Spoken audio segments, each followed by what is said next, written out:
We're back with a fresh episode of Watch Debate. Come see some watches that won't break the bank.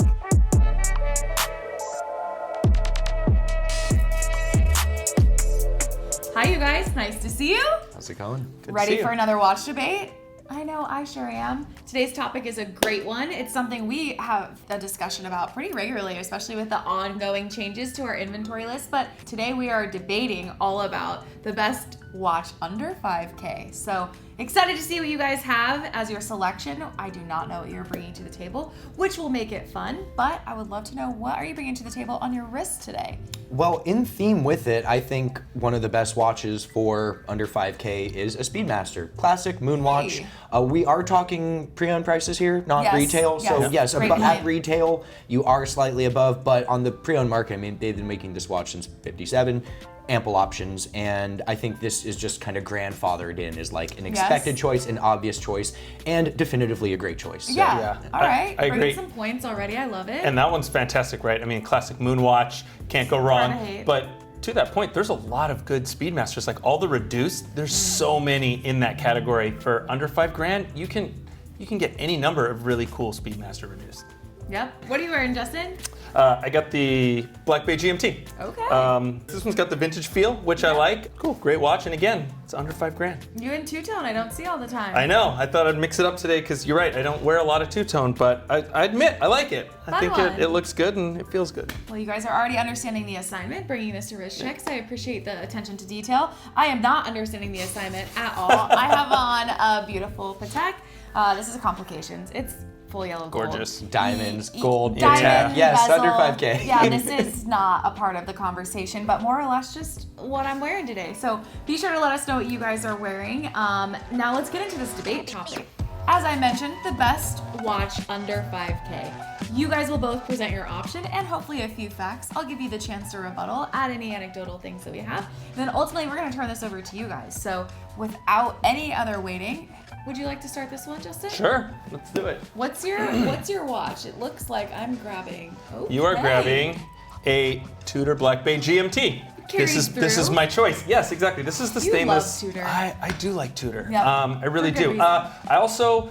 I really wanted to choose a Speedmaster. That was did. it was in the discussion. It checked so many boxes, but I wanted to be a little different. And this one, GMT functionality, under 5,000. Got Tudor's in-house movement, good size. It's a 41mm case. It's all in stainless steel. It's just a really solid watch that's not going to break the bank for $5,000. Let's compare it. I mean, it's hard not to compare the Tudor to the GMT Master 2, right? We're talking about 2.5 times the cost. Yeah. I mean, just give or take. Price point jumps. Exactly. So you're saving quite a bit of money, and there's different variations. Also, this one is quite a bit under $5,000, right? Like you have some, you got some extra cash. You could pick up another Oris or Longines or something else in there, and still be under the $5,000. And if stainless isn't your thing, I mean, this is under $5,000 too. So you could Okay. get a two-tone GMT for under $5,000.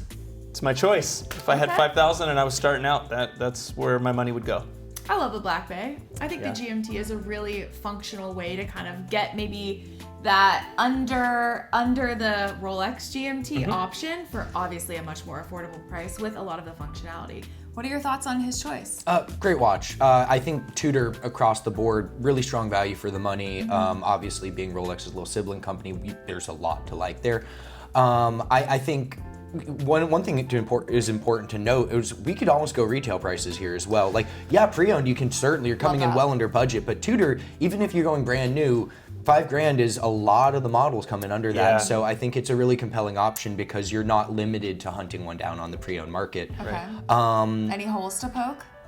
I mean, are you just buying that one because you couldn't afford the Rolex GMT? So That's like the only thing where, you know, on one hand, when I see a Tudor on someone's wrist, it's almost a clear statement that they're not buying it solely for the name because it's very much the lesser sibling within the Rolex canon. But at the same time, when the design language and the colorway is so similar to something that currently exists within Rolex's catalog, and obviously this is more of a vintage-inspired take, and you got snowflake hands and all of that. It does sort of seem like the poor man's choice if we're going to just be a little bit negative on it That's there. what we're here for. Great watch, don't get me wrong, but Sure. like, is some part of you going to be secretly wishing you didn't just like triple down on your outlay of money and just get yourself the Rolex? Yeah. So I think Tudor has, and that's a good point, and I do slightly agree. I think it is. I mean, and it's hard not to feel that way, right? I mean, you talk about it's Rolex's little sister brand. It's a less expensive watch that does the same thing, but Tudor, and I really got to tip my hat to them, especially in the past decade, they've really kind of come away from that. And while it's not completely separate, like you said, it still does have a lot of the look and feel of the GMT Master, but it's far enough away that I feel it does live on its own. It's not like look at vintage Tudors, like a vintage Tudor sub. It's just a cheap Rolex sub, right? Like it's, aside from the hands, and the blue one's actually really cool. I like the blue one. But I mean, it looks like almost the same exact watch. It's just less expensive. So I do appreciate the fact that Tudor has changed enough that I feel like it's not just a cheaper copy, right? Like, the bracelet and the snowflake hands and the things you talk. So I think that even if I bought this under $5,000, years go by, I start being more successful, investing more money in watches, whatever, and then I buy the GMT Master, I really don't feel like the need to sell this one because there is so much overlap. I still really like the watch on its own, just like I really like the GMT Master 2 on its own. So I do see that, but for me, I think it would have a spot in my collection forever, which is part of what I wanted to. I don't want to get something that is like just a placeholder for the more expensive version, right? And that exists, and there's use cases for that. But for me, I want something that I'm gonna have forever. Like when I buy a watch, I'm usually planning on never selling it. Like I don't sell a lot of watches. Buy a lot of watches, I don't sell a lot of watches. So I kind of, when I buy something, I'm planning on having it forever. Yeah. This is fun because you guys are real collectors, right? So this conversation for me is like, I love poking holes, but at the same time, it sounds like you really did choose this as a standalone watch, right? Yeah. And I think that this is a great choice, especially if you're not looking for alternatives, because this debate is not about alternatives. Right. This is strictly about a watch that you can get under $5K. So awesome choice. Yeah. Thank you so much. I will actually put this back. And simultaneously, are you ready to rock and roll? Because I'm gonna grab your choice as I peek at it a little bit. Okay. So you are staying Omega. I am staying Omega. I think, at this price point, it's a little bit special for Omega specifically because at a retail level, the watches are quite a bit more expensive than $5K. On the pre-owned market, because Omega makes so many different watches, some are, might cost you more than retail, some it's going to be just under, but if you hunt around a little bit and you kind of have an idea of what you're looking for in the watch, you can get tremendous value for the money, and the Omega Planet Ocean GMT is a great value of that. Under 5K pre-owned, you get the same functionality that you do from the Black Bay GMT, but you get 3 times the depth rating, 600 meters because it's a Planet Ocean. Right. You get a ceramic bezel instead of aluminum. You get a master coaxial movement, so it's fully anti-magnetic and tighter timekeeping tolerances than COSC spec if we also want to go there. It's a little bit more resplendent as a design. I wanted to do the 5K from an angle of like if it was your only watch, not one in the collection. The GMT is a bit sporty from Tudor. Tudor's language as a whole is a little bit more casual and sporty. I think this is a great like dressy diver. Obviously, you could go in the water with it. Yes, it has a Helium Escape Valve. God knows you don't need that. But it's a little bit more resplendent than what you get from Tudor. It's an Omega. This is the crown jewel of Swatch Corp here. It's not the most expensive brand. Obviously some like Blancpain and Breguet beat him out. But, no one is looking at the Omega like they do with the Tudor being like, hey, did you just get that because you weren't getting a Rolex? Omega's kind of their own thing. And then on top of that, what you're saving by getting it pre-owned versus retail, tremendous value here. So it's a lot of watch. Yeah, it's a lot of watch for the money.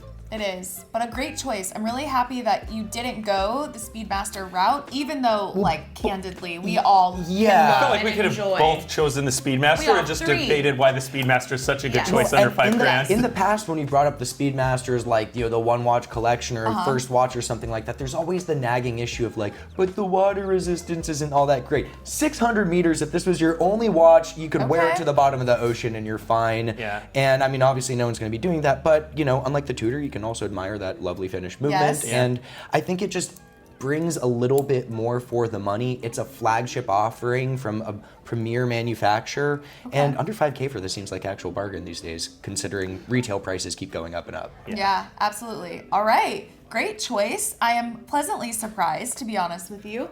What do you think? Got any holes to poke? I think it's a good choice. Off Yeah? the bat, it is. It's a lot of watch. I mean, it's arguably, I'd probably even say it's more watch than the Tudor if we're talking about specs, right? I think it's great. I mean, GMT, I think it's a great point to bring up that Yes. you don't have to break the bank to get a really good luxury watch, Yeah. right? I mean, $5,000 is not a tiny amount of money, Right. but relatively speaking, you could be spending a lot more very easily. And you don't have to. These are two fantastic watches. I really like that watch. I think it's a great choice. I love the Omega choice. Just again, showing another brand that you can get a fantastic watch without breaking the bank. The only holes on this one is it's just personal choice and aesthetics, Of right? course. I mean, Which all collecting should be. yeah, You know? I like the look and feel of the Tudor better. It's a little more classic, but again, that's just kind of personal preference. I love the depth rating.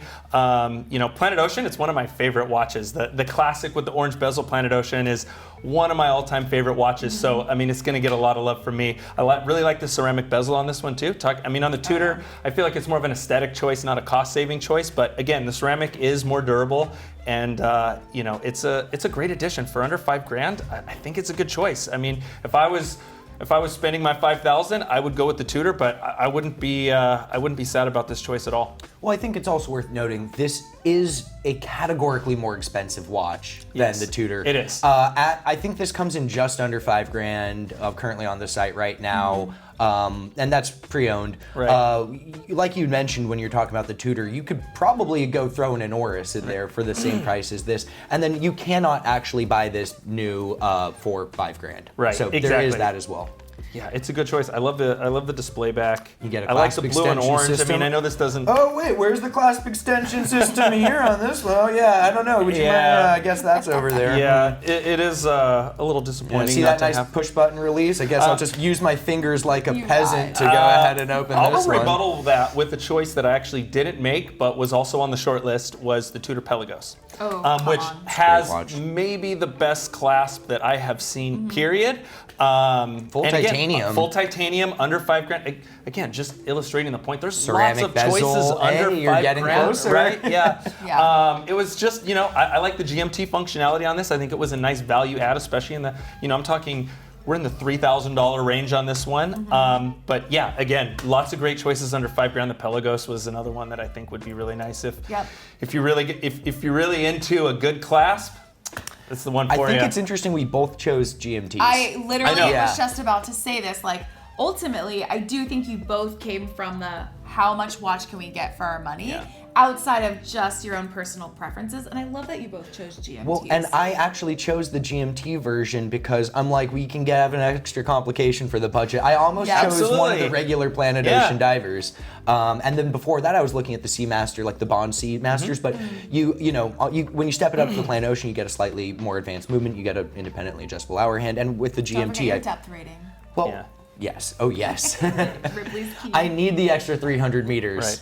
And we're talking For about my ego. the Speedmaster, right? Now you can get a chronograph in there. We're not talking, you don't have to get just a time only or time and date watch for $5,000. You're not limited. You can get other complications that come in, much more expensive watches and still keep it under the $5,000. And I mean, here you get the two-tone. So we're talking, we can get into precious metals even at Which under would be $5,000. my honorable mention would have definitely been something in the two-tone space. Two-tone date just, an older, like 36 mil Older, date just yep. would have been, Outside of that, I'm loving some Air Kings. I'm loving some dates, right?